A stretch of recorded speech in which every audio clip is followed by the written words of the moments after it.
سلامونه او نیک هیلې مو منئ. زه یم سباون، تاسو ګورئ د کیسه ډیجیټل یوټیوب چینل.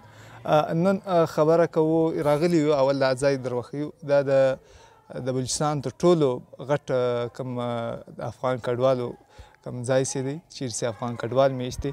سرانانو کیمپ دی. دلته شاوخوا 15,000 کورونه دي او کوم کسان چې دي هغه زیاتې کورنۍ دلته میشتې دي. او دا د هغه وخت کې جوړ شوی کله چې روسانو افغانستان ته را داخل شوي وو او دلته بیا ورو ورو کسان راتلو او دلته میشت کېدو او بیا دلته د ځمکه ورکړل شوې وه. دلته اوس د پاکستان له لوري یا د پاکستان حکومت له لوري په وار باندې افغان مهاجرینو ته کوم دمکۍ په توګه یا د اخطار په توګه ورکول کېږي. ستاسو به تر یو 13 مارچ پورې له پاکستانه وځي، له پاکستان له خاورې به وځي. که چیرې څوک ونه وځي، په خاصه توګه د ACC کارډ، ACC کارډ ته وایي افغان سیټیزن کارډ یا ژړ کارډونه په بله معنا، هغه به وځي. دا له نادرا سره رجسټر دی. د دې کوم ډیټا چې ده دا ټوله هلته له نادرا سره رجسټر ده او نادرا کوم معلومات دي په هغه کې څوک دي، چیرې اوسیږي، کوم خاندانونه دي. د کوم تعداد چې دي شاوخوا 8 لکه دي او په ټول پاکستان کې زیاتره کوم کسان چې دي هغه په افغانستان په وبخي په ښارونو کې میشت دي او څه تعداد چې دي هغه په کیمپونو کې هم دي. خو دلته کنفیوژن دی د شنو کارډو او د ژړو کارډو. دا څه فرق دی او کم کسان چې دي یا کم افغان کم مهاجرین چې ورته ویل کېږي د هغوی ولې په دې نه راځي، دا ټول معلومات کوو. له موږ سره هغه محمد صاحب موجود دی چې هغه هم د دو کورنۍ چې ده هغه ټوله کورنۍ شاوخوا 15 کسه کورنۍ دي. نو هغه شنه کارډونه لري، دی بیا ژړ کارډ لري. ولې دا فرق څه دی او څه تاوان یې دی یا څه ګټې دی، دا له دوی سره معلومات کوو. او دی دا کوم اوس یې تازه حکومت په وار دا ورته ویلي دي، نو دوی کوم ذهني کوم حالت چې دی یا دوی له کوم مشکلات سره مخ دي هغه تر تاسو پورې رسوو. ډېره مننه آغا صاحب. اول که دا راته ووایاست که ستاسو فامیل څومره دی او له هغه ماسې وایي څومره کسان دي چې ژړ 14 کسه فامیل دی زموږ ده. زما خپل د ځان د ترملسیانو نیولې، زما د خپل ژړ دی، د نور د شنه کارټونه دي. معنا کوچنیان په منډو په لورو پسې لیکل شوي دي په شنو کارټو کې، معنا پار کارټ ورته وایي. او دا چې دی دا ژړ چې دی زموږ خو نه دی CC کارټ دی، دا زما خپل د ځان دی، زما سره راسره دی، سر دی په خلاص. فرق یې څه دی؟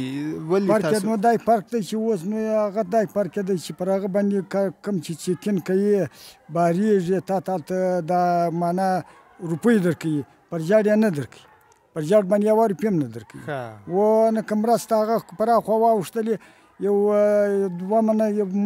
منه وړه درکوي، هغه کې ته ولاخ طالب یې ورکوي، کې ملا ورکوي، کې هغه ورکوي، کې بل مؤسسه ورکوي، بس بل یو دوبۍ غوړي به ورکوي یا بیا نه ورکوي، بل هېڅ نشته ورو. او د شنه کاډو والا ته روپۍ څومره ورکوي؟ څوک معنا دغه 370 زما د خیال ورکوي پر یوه کارډ پر یوه کارډ باندې. دا که فامیل و هغه ته نو بیا اضافه یا فامیل خو پر کارټ یې ورکوي، پر فامیل نه ده وینې، معنا پر کارټ مطلب پر کارټ ده، پر کارټ یې ورکوي. اوس په ستا ما په کارټ پسې 4-5 زما کوچنیان ویشته وه، پر هغوی هم ورکوي وینې. اوس د کور والا پسې نه ویشته وه، په هغه کوچنیان یې پسې نه ویشته وه، کوچنیان ګوري چې هغه کوچنیان دي، هغه واکسین کارټونه دي، معنا هغه ورکوي. دا خو یو دغه سو په تقریبا پر یو نفر باندې زیات 1.5 لک کال لري راځي. دا کله کې وبله یا لک 15 یا لک 10 داسې دلته ستاسو کله ژوند کړی دی شاوخوا 40 کاله. دلته په بله معنا کوم د دې ځای کوم اوسېدونکي چې دي یا ځان ته پاکستانی وایي، زه باید د دوی په دغه باندې سم دوی وایي تاسو خپل وطن ته ځئ، ولې نه ځئ؟ تاسو به د دوی دپاره کوم جواب وي؟ موږ نو دغه جواب دی بیا وزره بل جواب نه ورسره لرو. اورې موږ به نو وزر ورته کوو چې موږ نه یو خبره دا ده چې دلته تاسو کاروبار ده، دلته ستاسو مځکې دي، دلته ستاسو په بله معنا روزګار شته. موږ خو نو دا ورته وایو چې یو کال تر 2 کاله چې موږ پرېږدي، موږ به خپل یو زندګي هلته به برابره کړو، یو ژوند به برابر کړو. اوس خو چې موږ دغه چې واوړو پر دې ګردنه ور واوښتلو، پر بله ګردنه به ځو ایسته بلې خواته به په مزدورۍ پسې ځو، بله چاره نشته زموږ د ورور. موږ د دې شهیدان پاتې شوي تېر وار چې کله دا رقم کیسې شوې نو د کوټې کم کسان شو داسې دغه اوسې دوی لا یو رقم چور یې جوړ کړی له چا سرای ولو یا د چا کور به وي هغه بې په نیمۍ بیه خو ایسته که بیخي په کم قیمت دغه بیا څه ورته ویل ته مهاجر یې یا یو ناجایزه فایده بې ځینې اخیسته دا یقینا دا نه ده پکار ناجایزه فایده خو د پروش کال ډېر راله معنا دا خبره ده نور خو درته ویلی شم موږ بیخي موږ یې روزلي یو موږ معنا یو کوچنی چې خپل د مور څخه پیدا شي او مور یې وروزي پلار بیا د مزدورۍ ورته کوي چې دی غټ سو دی ځوان سو دی معنا د کور والا سو باره ورته وایي چې زوی اوس نو ته پوه سي بالا د کار پوه سي او خو موږ منو خو موږ وطن دی موږ د وطنه نه یو انکار خو دا قدر صرف دا قدر یې موږ روزلي یو موږ ته معنا ځای راکړی موږ ته ښه ژوند زندګي راکړې ده په دې خدای راکولی ګویا د دوی د توپیل بچیان مو خدای نه خسته خدای دې نه کوي ګدایي ته نه دي پېښ سوي معنا بل ته نه دي پېښ سوي هر مهاجر چې دی خپل مزدوري خپل محنت یې کړی دی خپل په محنت یې ګټلی دا یوه خبره ده دلته چې کم مهاجرین چې ورته ویل کېږي هغه کم ځوانان چې دي په خاصه توګه هغه سخت کارونه کوي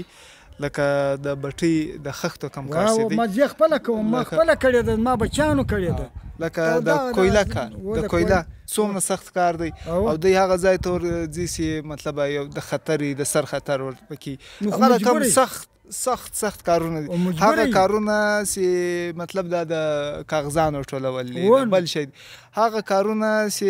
د دې ځای کس زړه نه ورته ښه کوي هغه د خطر له وجې یا هغه د کم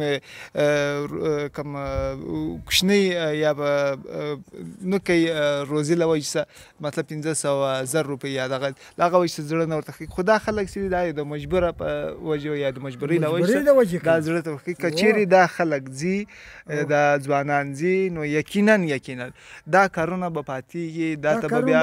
بیا به د دې خلکو هم تاوان که د بټۍ والا که د کویلکان والا هغه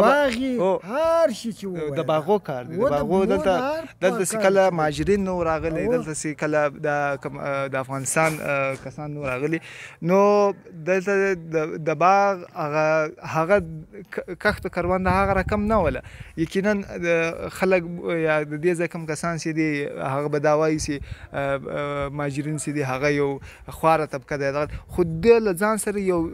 د کښتو کرونده کې یو رقم انقلاب راوستی له ځان سره یو نوي شان اوسي د دې ځای خلکو نه وزده هغه یې ورزده کړل د دې ځای خلکو ته یې ورزده کړل د دې کښتو کرونده یې ورزده کړل د باغ یې ورزده کړي میوې وې د دې ځای یا په خاص توګه کولا هر شی چې و د موږ مهاجرو دوی ته زده کړي مطلب دی یو رقم دا خلک داسې بول لکه شاته سي دا شاته نه دي دا هغه د مجبورۍ له وجې سره راغلي دا یو د مجبورۍ په سر راخسي ځکه تر دې ځکه نوې دغه به نه نو اوس کله دا دغسې شروع شوی دی د دې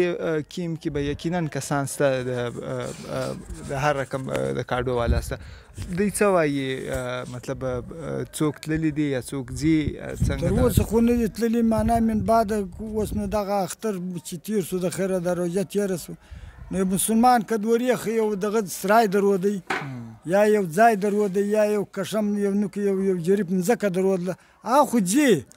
هغه به خامه هغه ځي وایي چې نو روزه هغه چې نه لري هغه خو نو ناستې ورته هغه به نو بله نو څه وکړي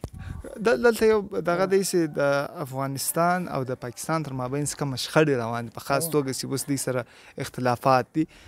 د دې د سیاست کار سوي دي همیشه کوم مهاجرین چې دي هغه د سیاسي توګه یا د سیاسي پریشر په توګه باندې استعمالي هغه که د افغانستان له لوري سي که د پاکستان له لوري سي که د افغانستان د پاکستان کوم کسان چې دي هغه له طالبانو یا په بله معنا د افغانستان له حکومت څخه خوابدي سي دا مهاجرین په دې وجه پسې وراخېدی نه دی چې دوی دلته مسلې ورته جوړوي یا بل نوم هغه ورکول کېږي یا له دوی سره مځکې کمې دي دلته هغه دغه کې چې یو رقم پر هغو باندې پریشر واچول سي له هغه لوري اوس هم بیا دغسې اقدامات کوي. دلته اوس طالبانو کوم ما خپله ریپورټ کړی دي طالبان دا دعوه لري چې دوی په کندهار کې په غزني کې په کابل لوري ته دغه رقم شمالي ولایتونو ته هرات لوري ته هلته دوی مځکې ورکوي هلته دوی ښارګوټي جوړوي د مهاجرینو څخه را روان دي هغه مطلب تاسو یو رقم وایي چې موږ مځکه نشته دا دوی دا خبره نه جوړه کړې نشته مطلب نشته زه خپله تللی یم یی به ویلي دي چې هلته به مځکه در جوړ کړو هلته به پلانکی شی د خدای نشته دغه مهاجرین چې په روز ښکار تللي وو په دا خود سرپل ولایت کې په سیات ولسوالۍ راودې خوا ته دلته کیمپ و 2 میاشتې دلته نو کې شی مې ورکړې 3 میاشت ګرده بار شو خپل ولا کې څوک درک لري چې پر کومه خوا ولاړه خیمې میمې ولاړې وروره مرسته نه وه ها نه و شی نه و وروره کرونده نه وه هلته وروره یو به راغی یو پرسبان به راغی ولې د جای ما بار کو ولې افغان هستي ولې یا قندهار آمده هستي یا پاکستان آمده هستي بار کو مطلب په خپل وطن کې دا مهاجرین درته وایي افغان ته اوس موږ داسې یو له خپل وطن کې اوس هم مهاجرینو دلته هم مهاجرینو پر موږ فرق نشته زما بچیانو هغه ورځ ولي خپل سیچو ته هلته ورغلی وو چې زه ګر سره د دغه خاورې قبولي کوم نه ځم زه په ګر سره په پارسي په دری ژبه پوهېږم نه سیچو صاحب زه ګر سره دلې په دغه کراچۍ کې لوی سوی یم په دغه کراچۍ کې اوسېدلی یم که د سره دغه سمه پښتو د مور پلار سره چې زه خبرې کوم دا سمه پښتو مې لا نشته دغه ځای کلچر یا دغه ځای رسم و رواج هر څه دغه هغه و د دې ځای په هغه کلچر زه نه پوهېږم که واوښتلم هم زه په ساپورټ کوم به ته راځم د خیر د اخیری پوښتنه به مې که طالبان تاسو له هغو څه غوښتنه لري یا د طالبانو دا غوښتنه غواړو چې دا 2 اسلامي ملک دي تر پرونه پورې په دغه پاکستان کې دلې طالبه ته اوسېدلې شو بعد هر څه چې دي وخت په دلې وي نن د خپل رویه ورسره وکړي نن 2 وړونه یاست باید ستی د 2 مابین کې نو څه فرق شته دا بارډر چې دی دا د افغانانو و هغه بارډر چې هم د افغانانو د ګرد پښتون دلته میشت دی که پر دې خوا یو شی جوړ شو څه دی که پر هغه خوا جوړ شو څه دی خدای جوړ شوی سر دې په خلاص موږ دا د طالبان یې که د دې حکومت که دغه د حکومت خپل لارې دې ځلی لکه خپل ښه رفاقت دې ځلی وکړي یاره موږ یې تر مرستې تېرو د طالبانو تر مرستې هم تېرو د حکومت تر مرستې هم تېرو خو موږ دې یو 15 وخته دې موږ پاکستان کې موږ پرېږدي د خپل د بچیانو سره چې موږ خپل یو ژوند زندګي زله برابره کړو دلته یو شی تاسو بل اضافه کوئ چې هلته کار روزګار نشته کار روزګار چې نو کم یو نه ورځي خپل وطن ته د څوک ځینې مجبوره دی په افغانستان کې نشته روزګار نشته د دې ماته اثبات کې ماته د افغانستان حکومت ما سره د اثبات کې چې په پلانکې ځای کې دغه روزګار دی سپاتی کې په شبرغان کې سته یا سرپل کې سته یا مزار کې سته یا کابل کې سته یا پنجشیر کې سته یا په کوم ولایت کې سته مطلب که دلته کم کښت کرونده افغان مهاجرین کې دوري وکړي څه بده خبره نه ده و دوري ماته وګوره موږ خپل د مځکو اختیار لرو مځکه زه خپله لرم بې حسابه مځکه لرم چې ښه کرونده ښه کښت کوي زه ورغلم ماته پرسبانانو وویل ولې زمینه شما نیست ولې خو محکمې جوړې دي بیا مشریع نو خو محکمې ته محکمې ولې زمینه شما نیست اسکندر پشتکده نوردست نه ای پاکستان وردست خو د هغه د طالبانو محکمه وه زه پروش خبر زه درته کوم یقینا دا مسله شته دا ستونزه شته دا یوازې حاجي صاحب نه په وار وار که هغه د طالبانو د محکمې خبر رسي خلک شکایت ځینې کوي چې د دوی کوم که څه هم د شرعي خبره کوي د شرعي نظام خبره کوي خو هغه رقم نه دي حل سوي له دې ما سوی همیش لکه څنګه چې مخته خبره وکړه د افغانستان او د پاکستان تر مابین کومې ستونزې وي هغه بیا تاو یا زورې تر مهاجرینو خیزي نو افغانستان او پاکستان 2 ګاونډي هیوادونه دي دوی د سره کینې خپل سیاسي کوم معاملات چې دي هغه تر خپل مابین سره حل کړي افغان کوم مهاجرین چې دي هغه د خپل سیاسي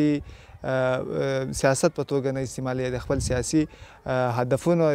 د حاصلولو لپاره نه پاکستان او نه افغانستان دوی استعمالوي او دوی د ژوند ته پرېښودل سي او داسې یو مستقله حل راوباسي. دا نه کول پکار سي یو کال هلته ته ووځه بیا بیرته وایي ته کښېنه بیا بیرته وایي ته ووځه. نو هغه له دوی څه دي د یو مستقله حل د دوی راووځي یو مستقله هغه که طالبان وي که افغانستان وي او که نورې کومې د مهاجرینو کوم نړیوالې کوم ادارې دي UNHCR دي IMO دي یا داسې نورې کوم ادارې دي هغوی دې په ګډه باندې سره کیني او یو مستقله حل راوباسي. ډېره مننه.